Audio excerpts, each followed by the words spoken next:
Good morning children. आज थोड़ा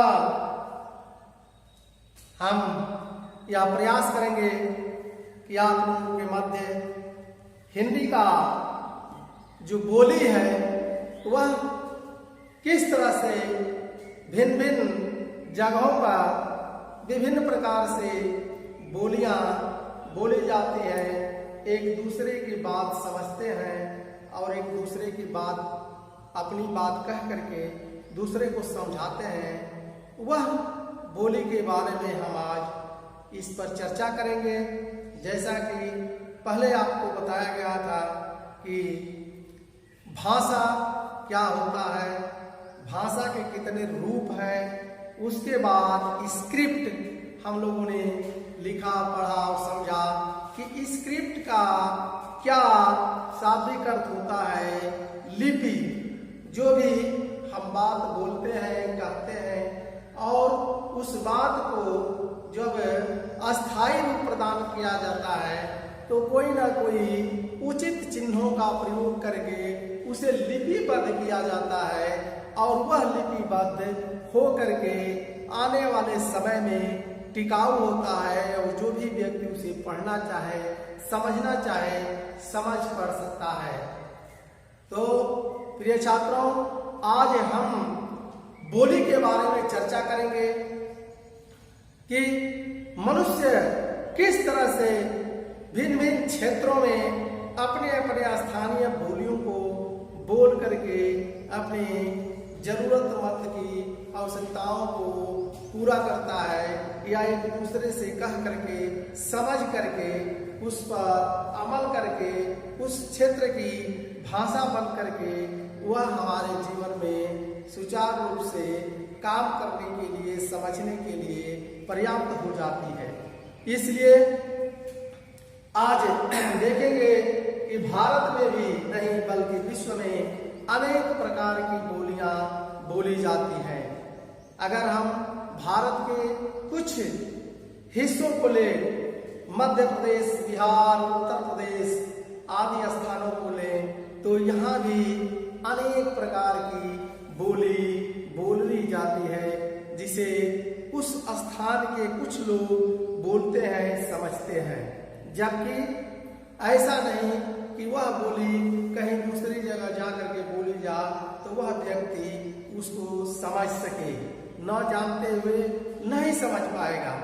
जैसे अगर मान लीजिए हम कहते हैं कि इंगेवा, इंगेवा का मतलब अगर कोई नहीं उस क्षेत्र की भाषा जानता है तो समझ नहीं पाता है कि इंगेवा मीन्स क्या होता है।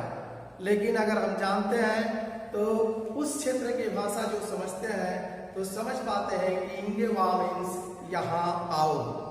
उसी तरह से अगर इस बात को कही जाए कि ऊंगे पो, ऊंगे पो मीन्स अगर हम नहीं समझ पाते हैं उस क्षेत्र की भाषा को तो हम नहीं जान पाएंगे कि व्यक्ति क्या कह रहा है। तो ऊंगे पो मीन्स वो होता है वहां जाओ। इसी तरह से विभिन्न क्षेत्रों की विभिन्न प्रकार की बोलियां होती हैं जिसे लोग बोलते हैं अपितु समझते भी हैं। आज हम बोली के बारे में चर्चा करेंगे कि बोली क्षेत्रीय भाषा होती है और बोली का अधिकतर मौखिक रूप ही होता है। जो भी क्षेत्रीय भाषा की बोलियां हैं वह अधिकांश मौखिक रूप में ही बोलते हैं और समझते हैं और व्यक्तियों के पास कन्वर्सेशन करके एक दूसरे के माध्यम से हम समझ करके अपनी आवश्यकताओं को सॉल्व करते हैं, जरूरत को सॉल्व करते हैं। जैसा कि बोली का जब विकास होता है तो वह लिपिबद्ध हो जाती है। जब बोली हम बोलते हैं और धीरे धीरे वह बोली जो है उसका एक प्रासंगिक समय आता है, जब विकास हो जाता है तो वह लिपिबद्ध किया जाता है, लिख दिया जाता है संकेतों के माध्यम से या अक्षरों के माध्यम से, तो वह जो है अस्थायी हो जाती है। वह बोली जो है लिपि को बद्ध करके और एक दूसरे के साथ पहुंचाने में हमें सरलता हो जाती है। दूसरे को पढ़ने के लिए और समझने के लिए बात आसानी हो जाती है। ठीक उसी प्रकार यदि उसमें साहित्य रचना भी होने लगे, अगर बोली में लोग जो है साहित्य की रचना करने लगे, जैसे भोजपुरी हो, अवधी हो, मैथिली हो, अगर इसमें साहित्य की रचना जब होने लगती है, वह लिपिबद्ध होकर के अधिकांश जो है बुक में और अपने भाषा में लिखने का वह लिपि जब लिख करके लेखनी द्वारा एक दूसरे के माध्यम से पहुंचाते हैं तो वह भाषा का रूप ले लेती है। हिंदी के अतिरिक्त पूर्वी उत्तर प्रदेश, बिहार, झारखंड, छत्तीसगढ़ और पूर्वी मध्य प्रदेश में अवधी, भोजपुरी, मगही, मैथिली, छत्तीसगढ़ी और बघेली बोलियां बोली जाती हैं। प्यारे बच्चों, जिस प्रकार से हमने पहले बताया कि भिन्न भिन्न क्षेत्र की भिन्न भिन्न प्रकार की बोलियां होती हैं, उसी तरह से ये उत्तर प्रदेश, बिहार, झारखंड, छत्तीसगढ़ और पूर्वी मध्य प्रदेश में अवधी, भोजपुरी, मगही, मैथिली और छत्तीसगढ़ी और बघेली बोलियां बोली जाती हैं। जबकि पश्चिमी उत्तर प्रदेश, हरियाणा, राजस्थान और पश्चिमी मध्य प्रदेश में ब्रज, कन्नौजी, खड़ी बोली, मेवाड़ी, मारवाड़ी आदि बोलियां प्रचलित हैं। जैसा कि हिमाचल प्रदेश तथा उत्तराखंड की प्रमुख बोलियां हिमाचली, गढ़वाली और कुमाऊनी है। तो प्रिय बच्चों, इस तरह से भिन्न भिन्न प्रकार की बोलियां भिन्न भिन्न क्षेत्र में बोली जाती हैं, जिसे लोग समझते भी हैं और वह जब साहित्य का रूप लेती है तो उसे लिपिबद्ध भी करते हैं, जिससे अनेक क्षेत्रों में पहुंचाई जा सके। आज हम पुनः देखेंगे कि हिंदी की बोलियां मुख्य रूप से कौन कौन किस जगह पर कैसी बोलियां बोली जाती हैं। जैसा कि पश्चिमी हिंदी, पूर्वी हिंदी, बिहारी, राजस्थानी और पहाड़ी। किस तरह से पहाड़ी क्षेत्रों में पहाड़ी बोलियां बोली जाती है, राजस्थान के कुछ हिस्सों में पूर्वी राजस्थान, मध्य राजस्थान और उत्तरी राजस्थान, इस तरह से कौन सी दक्षिणी राजस्थान में कौन सी बोलियां बोली जाती हैं।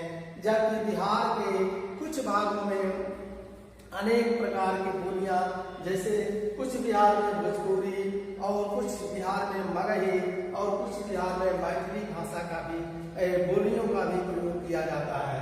जबकि पूर्वी हिंदी, अवधी, बघेली, छत्तीसगढ़ी या पश्चिमी हिंदी में खड़ी बोली, कारवी, ब्रज भाषा, हरियाणवी, बांग्लो आदि बोलियां बोली जाती हैं, जिसे सभी लोग उस क्षेत्र के लोग समझते भी हैं और उसका विकास करने में अधिक महत्वपूर्ण योगदान देते हैं, ताकि उस बोली की प्राथमिकता समझ में आए और फिर साहित्य बन करके वह एक लिपिबद्ध होकर एक दूसरे के साथ उस बोली को किस तरह से समझाया जा सके, समझ सके और उससे अपनी बात को कहने में आसानी ला सके, वही बोलियां आज हम समझ रहे हैं। जैसा कि पश्चिमी हिंदी खड़ी बोली, कौरवी, ब्रज भाषा और हरियाणवी, बांग्लो भाषा में लिखी जाती है, बोली जाती है और उससे लिखी भी जाती है। उसी तरह से पूर्वी हिंदी में अवधी बोली, बघेली बोली, छत्तीसगढ़ी और बिहारी में भोजपुरी, मगही, मैथिली और जबकि राजस्थानी में जयपुरी, पूर्वी राजस्थानी, मारवाड़ी, पश्चिमी राजस्थानी और मेवाती दक्षिणी राजस्थानी की बोलियां हैं। जबकि पहाड़ी इलाकों में हिमाचली, गढ़वाली और कुमाऊनी बोलियां मुख्य रूप से बोली जाती हैं, जिसे उस क्षेत्र के लोग, उस क्षेत्र के वासी उसे समझते हैं, बोलते हैं और लिपिबद्ध भी करते हैं। थैंक्स। Number 1.